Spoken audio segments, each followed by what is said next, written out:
So last week, PlayStation had or maybe it was 2 weeks ago, but either way, PlayStation recently had a basically an investor call where they get on the phone and all the executives talk to investors directly and just share all of the details of their plan for the coming year, what they expect to make, what they did this past year that was exceptional, what they came short in, just kind of giving a general update on the business. And one of the interesting things that happened was that $10 billion of value was wiped off of Sony stock last week after it cut its PS5 sales forecast, and then also said that they feel that PlayStation 5 console sales have probably peaked, and that we are now entering the latter half of the console's life cycle, which is actually about right. I mean, the consoles launched in 2020. Most console generations are between 6 and 7 years long, and that would put us right at about the halfway mark right now. So, I mean, it lines up.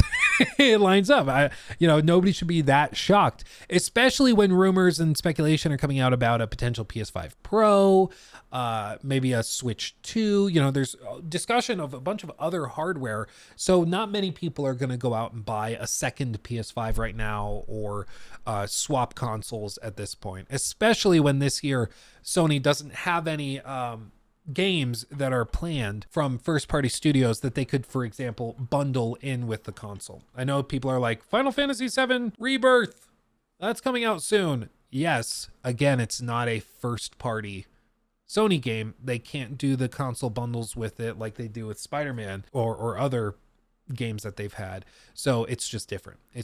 I agree. It's a fantastic get to have Final Fantasy VII Rebirth on your console as console exclusive. I agree. That's an awesome thing, but it's not the same as having The Last of Us Part 3 or God of War Egypt or whatever coming out this fall. So it's generated some stress within the investor sphere right now. As they say, analysts are also questioning Sony's operating margins for its PlayStation business, which were just under 6%. The latest quarter single-digit margin for Sony is present, quote, despite various tailwinds that should have driven up the margins towards 20%, Goyle, an analyst, said, adding that the situation is extremely disappointing. These tailwinds include sales of its first-party games, which are increasingly in the form of digital downloads, in addition to its high-margin PlayStation Plus subscription service, which commands around 50% margin. With all the comments, it's the Series S. It's Xbox's fault. The Series S. That's funny. It's one of the memes that have happened. But basically what this means is, what we have to do. What we have to do. You guys know. All of this is just really basic, business, 101 at the end of the day. None of this is that controversial. Basically, what investors would like to see at the start of a console generation, so if we say that this is 2020, when the consoles came out, they would like to see that if this is the graph of, maybe it's more like this is what they would like to see, is that this is the revenues and profits coming in. They have their margin is set up kind of like this, and they would like to see maybe that the margin starts really, really tight at the start of the generation, but as the generation goes on, this gets wider and wider. So more profit is being made later in the generation as the market kind of shifts forward and forward and forward. The old school comparison is that maybe if you sold the console, for example, the PS4 initially at a loss, maybe you lost $10 a unit or something on it at the start of the generation, and you'd make that up in software sales and everything, or in fees for PlayStation Plus or whatever else. You can tolerate that early, so long as later in the generation you get increased margin as you go along, so you can make that up and then some. What's happened with PlayStation, though, it seems, is that even though this should have gotten broader as time has gone by, they've not actually seen that increase. So the margin through the console generation has actually stayed extremely tight as revenues have gone up, as they've sold more and more consoles, as they've allegedly won the console war free and clear, as they've sold many more units of games digitally as opposed to physically, where the margins are bigger. And for investors, this is worrisome because if you still are only maintaining a small margin after all this time, they have to wonder why. What's going on that you can't increase that when it was already kind of priced in that you were going to be able to pull that off? Because again, the name of the game with stocks is growth. That's all anybody really cares about. If you have a stock that's just like totally flat, doesn't grow at all, like utility companies that serve like water or sewage and things like that, usually stock prices are just like straight across. They might pay out dividends of profits and stuff, but it really doesn't move that much. It's just kind of a flat thing across the board. When you see stocks that go up, it's because their business is actually growing. And that's what every CEO is trying to do, is grow the business. When you have margins staying exactly the same, nothing's growing. Everything's staying the same. You might have increased revenue numbers, but increased revenue, you want to pair it with increased margins. You make more money, like you're bringing in more money, but if those margins can spread, the amount you actually get to keep as profit increases even more. So you really, really want to see those margins increase, like you can see with the red line. But instead, they just have not had that. And instead, it stayed super, super tight, which analysts don't like to see. And then when you hear that they're also projecting that they're going to have slowed down console sales, you end up with something much more like this. And the margins are not actually increasing. So instead of what they were hoping, which is that margins would kind of be like this, and all of this was just going to be sweet, delicious profit, what's actually happened is that margins are following pretty closely. And so PlayStation and rather Sony investors are not super, super thrilled, which makes sense. That's why you've had so much money wiped off of the stock right off the top. As for what the analysts specifically say, yeah, they already say they thought that Sony's PS5 target was too lofty. They said a bigger issue for the Japanese tech giant is the company's declining profit margins in its key gaming business.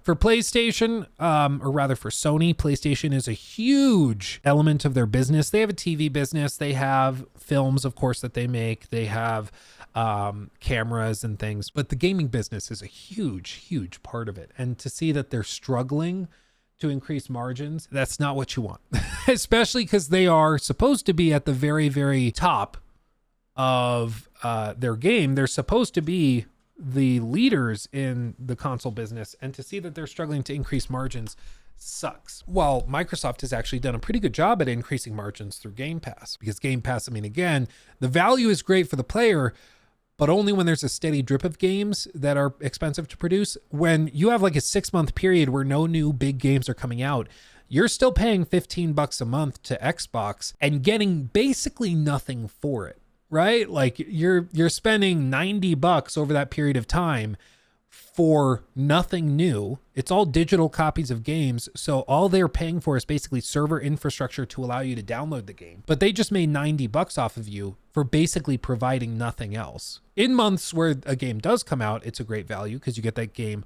at no added cost to your subscription. But that's why it can increase that margin, because even in slow months and when they have nothing going on, they're still making money. With PlayStation setup, again, with no first party games coming out this fall, where their margins are much bigger because it's first party, they don't have any big influxes of cash expected because they don't have any $70 releases. They have stuff they're publishing, sure, but it's not the same. Let's see. Yeah, they now expect to sell 21 million units of the PS5 in the fiscal year ending in March, compared with the previous forecast of 25 million units. I remember reading articles about Jim Ryan saying they wanted 25 million, and analysts were like, I'm not sure if you're going to be able to do that. And then sure enough, they're walking it back.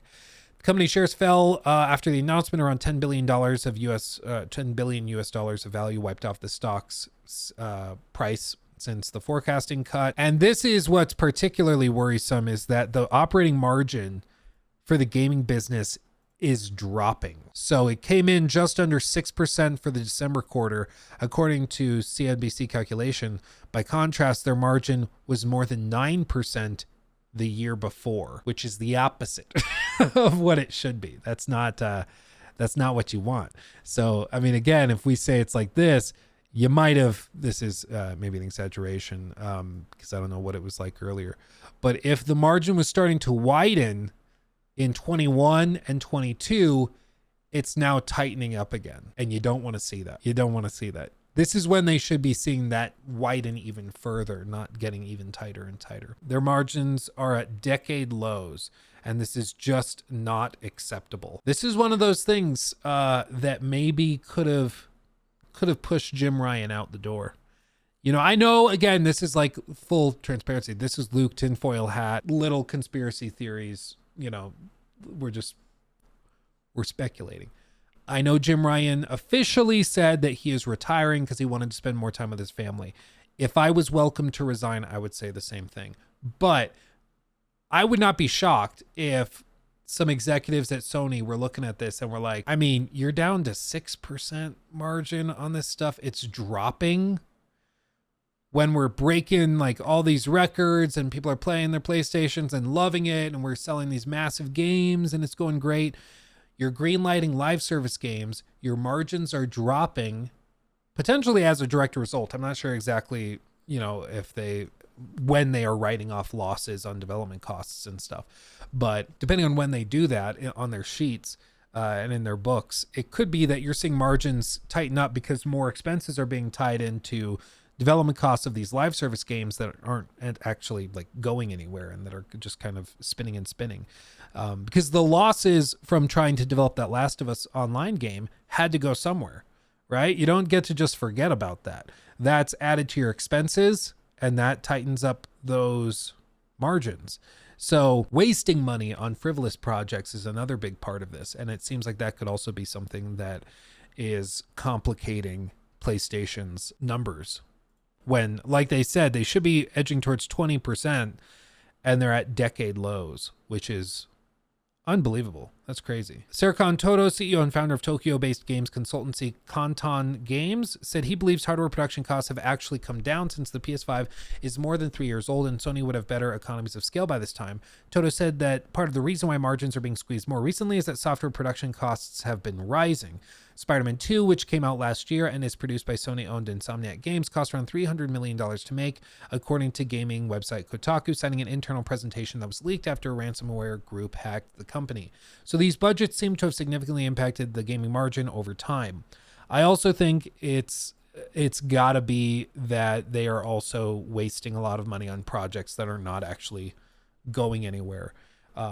Because again, even like a team of 100 people working for 3, 4, 5 years on something like Fair Games, this is a project that's probably well over $100 million. Most likely well over $100 million. And does anybody think that this cringe fest is going to magically start printing money? Maybe it'll surprise us all. Maybe this will be Helldivers 2. And we'll all be just totally amazed. I don't really think so. Helldivers, I think, always looked compelling. It just looked like it was going to be pretty niche. This, as the comments say, thanks to all our players, but we're unfortunately ending support 1 year later vibes to it. You can take the devs out of Ubisoft, but you can't take the Ubisoft out of the devs. I'm almost 40, but even I am getting how do you do, fellow kids vibes. Eat the rich, gamers. Just ignore the fact that we showed our game in a mega corporation sizzle reel presentation and pay us $70. Jim Ryan wanted his own Redfall. The response has not been great, okay? But something like this is being developed, and it's probably going to just crash and burn, most likely. And they're developing like a dozen of these. I forget the exact number of live service games that they're working on, but they're working on like a dozen of these projects. And those expenses have to get written off somewhere. And it's in the gaming division's expenses. And that's going to tighten margins when you're just throwing crap at the wall, hoping that something works out. You know, it's why it sucks to see a new methodology and strategy of some of these publishers where they're just like, yeah, we're going to spend $100 million on each of these. And we're just going to pray to God that they end up kind of making money. It's just throwing crap at the fan and seeing what happens to stick to the wall on the other side. And I don't think it's a super viable way of doing it. Like, yeah, Helldivers can be successful, and that's awesome. I love to see it. But can Helldivers really generate the kind of revenue you need to generate to make up for 4 or 5 other flops? Does that really work? I think a lot of executives are hoping it does because they see Fortnite and Call of Duty just print money. But even a successful live service game is probably not going to create like Fortnite levels of revenue. It's not generating billions a quarter. It just won't. Like even Helldivers 2, which is the biggest game on PlayStation 5, it seems to me at least, this quarter so far of this year, I don't think that that's probably generating quite that much money. Like on that scale to generate enough to balance out the money that's being burnt on some of these other projects that are launching and just kind of flopping. So I know it's a speculation. I know it's not necessarily backed up by anything, and I want to be clear about that. But I get the vibe that maybe Jim Ryan was encouraged to expedite his retirement because these numbers were internally known back in December. They knew that these margins were tightening up. And if he were still there, I mean, if he was still in charge, you better believe some people would be coming knocking at his door this past week, because the way he's been running the gaming business has pretty much directly caused for $10 billion in value within Sony Corporation to just disappear. I don't think the current strategies are working. I think they have to figure it out a different way. They've got to do something a little bit different because they can't just keep burning this cash. And the thing is, like Spider-Man 2 is like a good game, but it's also like a $300 million game for what? Like 15 hours of content, 20 hours of story content. Maybe you can get to like 30 hours for completionist runs. Like how long to beat Spider-Man 2? Let's see. Main and side content, 23 hours. Completionist, 28 hours. All styles on average, 25 and a half. Main story is like 17 hours. It's not all about hour counts. It's also about production quality and production levels and stuff. But I personally found the game a little underwhelming, even at 17 hours and doing a lot of side content. I think my final counts was maybe like 22 hours or something like that. And even I was like, I don't know if this is like a $300 million game. You know, like that's a lot of freaking money, dude. Like that's a lot of money. It's just crazy. It's pretty mad. For me, it was just that the story was super predictable. Like within the first hour, you know exactly what the final boss fight's going to be, where it's going to be, and how it's going to end. Like, and that's not an exaggeration at all. And I would encourage you, like if you've not played the game, play the game. And within the first hour, you will know all three of those things. It's like hilariously predictable. It's bad. It's crazy. Does a predictable story mean the game is bad? No, the game's still good, but the game also doesn't really feel that distinct from Spider-Man Miles Morales or from Spider-Man on the PS4, because it is an iterative improvement. It's fine. You know, I think it would feel like a bigger leap, of course, if Miles Morales as a little spin-off game didn't exist, but it just wasn't that big of a leap, I think, for people going to next generation hardware and seeing like what that could do. There's a cool moment in the intro where you see what the SSD on the PS5 can do. Other than that, there's not a whole lot that like really feels next generation. It's a lot of it because we're just spoiled in the like Spider-Man PS4 version, and Miles Morales were already fantastic marvels of software engineering, but still. He took my thing.